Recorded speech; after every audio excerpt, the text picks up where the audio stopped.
Ready Entertainment. Tutapambana. Izi ni ncamake zo muri episode kabiri none dukwereho kugira ngo tujye muri episode gatatu. Ati no kurwana mpaka ku iherezo. Nta guhagarara katurore. Twemeza gushimira leta. Umusanzi duha ibaze kugucosa muri joro muri shootinga. Bari filime ukora kugira ngo urebe ko nawe wafasha urubyiruko kugira ngo ruve mu biyobyabwenge. Ubusinzi no mu buraya bakakureka ugakomeza ugakora. Ngo baragushyigikira bashaka bakubwira ngo va mu muhanda iryo joro. Ariko uko babana ibyo ukora babiha bifite agaciro nabo babiha agaciro koko. Ya turabashimira by'umwihariko. Izi mwabibonye ni ncamake biri muri kabiri. Katurore izi nambara byo migeri byose muri kabiri ni mubiri. Twabonye umusore Samuso asangwa yapfuye. Akindi cyabaye bamucakaje. Yishwe nandi yishwe na Kibihira yamwishe mu ijoro. Inambara twazibonye wibuka kuvuga ngo nanze ibiyobyabwenge ibisa nabyo byose bijyanye nabyo n'uburaya n'ibindi erega biranumvikana.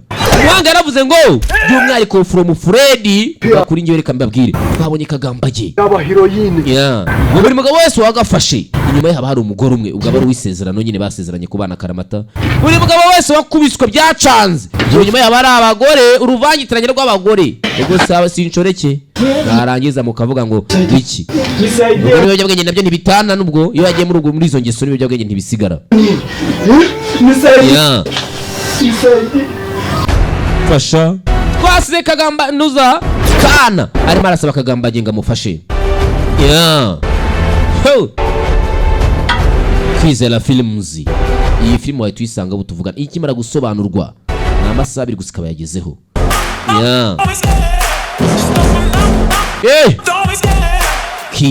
Kwizera Filmu ubufatanye na Freddy Cyamamare abo bose bateza YouTube channel ya kuri Kwizera Filmu cyangwa kuri Cyamamare Endless Christianity. Inde Saidi Filmu Kwizera Convention Center ni mu byiza by'umujyi wa Kigali za Marriott ngiziriya za Serena hafaho. Executive producer ni Niyonsenga Eric. As producer Chi Kai Digwa. Marketing Red Entertainment cyangwa se FE. Producer Kwizera Saidi. Umwanditsi akaba no muyobozi nanone ni Saidi Kwizera. Akaba na producer wewe imirwanire ni Mushimimana Eric. Washizemo uburyohe bw'ibirungo n'ibiki byose ni Asumani Harerimana cyangwa se Harerimana Asumani. Mwanditsi nanone ni wa wundi Eric Saidi Kwizera Saidi. Wayoboye za kamera byo zagiye zigenda ni Mubi. Gushimira cyane kuva muri Freddy Entertainment. Iyi filime noneho kugira ngo bijye byasobanuka kuva thanks to bashimira cyane Freddy Entertainment. Starring Gabo Kibihira Bigi Emu yagarutse nka Kibihira Kagambage.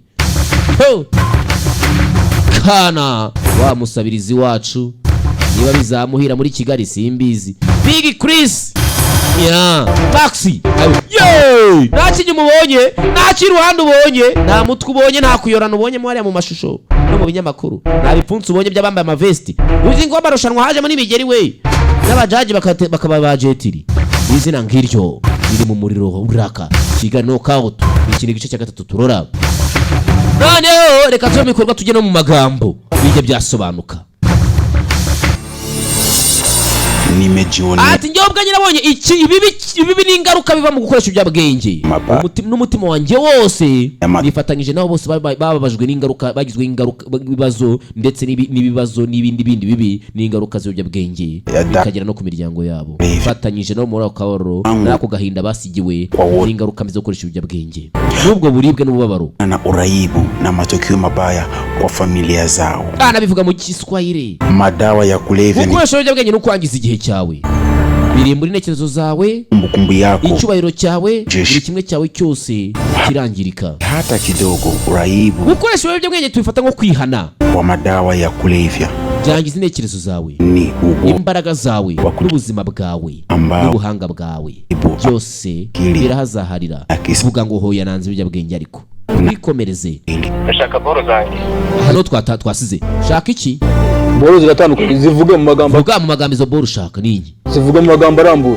Kera baguhaga metero utaranyije desimetero bakashira irya milimetero washiraho umubare bakakica kuko ntago wavuze niba ari ingero cyangwa ari iki. Muze kubivuga birakunaniye. Bivuge mani uko mu magambo arambuye. Izima aribwo murabyumvishe.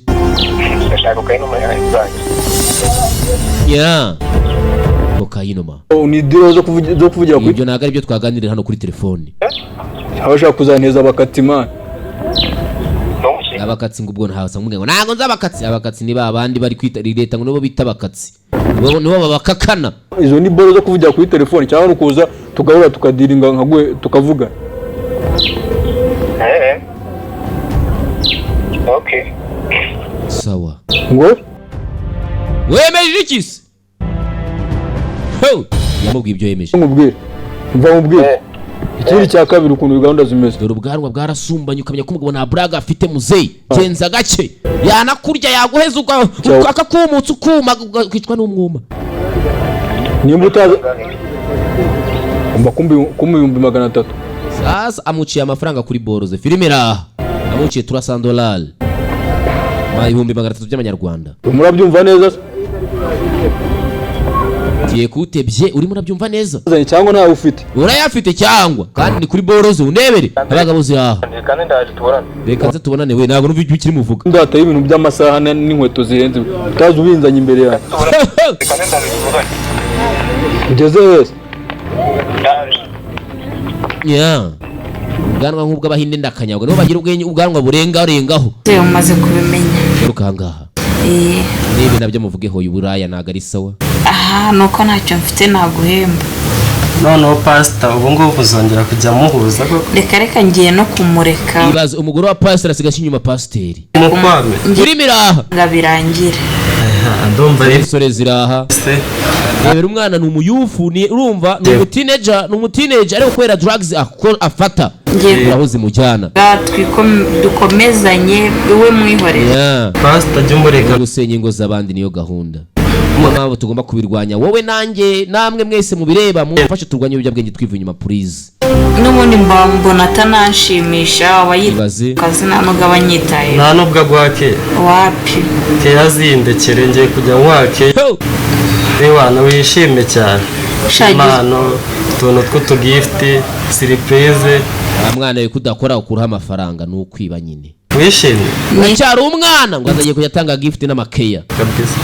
Kubera ibiyobyabwenge nyumva binguzanye ngutuntu tw'utugift sasa ikintu kibashuka. Ikibi cy'ibiyobyabwenge wumva ko ufite za miliyoni nta n'igiceri cy'ijana ufite. Uvuga ati apuri wifite ndayimucapura. Ntabwo utekereza ko ingaruka zaza urubyabwenge. Pastor murenge babwarayobye ntubyumva se. Urabona ndi umwana wo gutinya pastor koko. Aha. Umwana ugase pastor n'umutinya. Agira amahoro. Ibiyobyabwenge ntabwo natinya pastor. Nubwo azi ko niyo atavuga yamukubitisha inkuba. Yasoma Bibiliya. Abandika murambika y'ikiganza. Mureke namenye nzaca zabimenya gute se? Zabimenya amakuru aragenda. Ati umugore apose ko yabonye pastor arasenga imyuka ikavuga. Akavuga yagizemo nubwo urwana kwera ganja. Aravuga ati reka shaka kuri widimba nafashe. Wagigira urumva yajya avuga ijambo urumva. Nanjye ngasoma kuri fuke. Amba zanjye si wanditseho Karori. Niko nanditseho. Karori mu cyaro. Imvira disi. Ashobora rero nanone kureba akabona umudamu arimo arandika ba Karori mu cyaro nta nabuzi n'abato ukabiri umuntu ukabyiye mada Karori nuwahe ko nzi ko tutoroye mu cyaro byagenze bite nubwo ajya mbona hano cyane nza yagiye ku kazi arakurikirana cyane na telefone y'isoni bashaka kumenya nza pasiteri niwe wabimenya tuzategereze turebe gusa ikizaba nzakirengera mwana araha ikibazo ubwo ngubwo nyine kizaba uzakirengere nzaba ndebe Ramuso tugari gukura muso bamugagaje wibuke kibihira ni wamuhitanye nijoro barimo ramucakaza muzigo zanwere leta muzigo muzana muzigo cyangwa se imari iri hehe barimo arabwira umupfu nta mupfu uvuga batiye muzigo Ramuso muzigo mutatiye kibi cy'imari bya bure n'ibyo amaganja n'ibiki byose n'amakokaine aho kubazwa n'umurambo wapfuye abajwe n'umuzigo undebere filimi raha nakiri cyaba ntihanubwo yitaye ko wapfuye ahubwo yito imari rabuze we imari halo